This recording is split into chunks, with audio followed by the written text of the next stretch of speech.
म्हणे ऐकतात. आज देवाने वचन पाठवलं. जर तू विश्वासू नाहीये तर आज करार कर. Yes.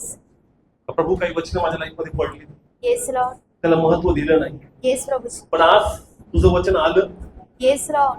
तर मी प्रभू मान्यता देतो. होय प्रभू, इथं मी चुकलो, Yes, पिता. त्या चुका मी पदरी घेतो प्रभू, आणि इथं मी ओव्हरकम करणार.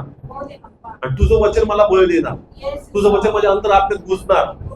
कारण आपल्या आध्यात्मिक जीवनात कॉम्प्रोमाइज करू नको, आपल्या विश्वासाच्या लाईफ मध्ये कॉम्प्रोमाइज करू नको. प्रार्थना समय प्रार्थनेला, चर्चचा समय चर्चला, उपासाचा दिवस उपासाला, देवाच्या समय फेलोशिपचा समय परमेश्वरला एकनिष्ठ राहणार.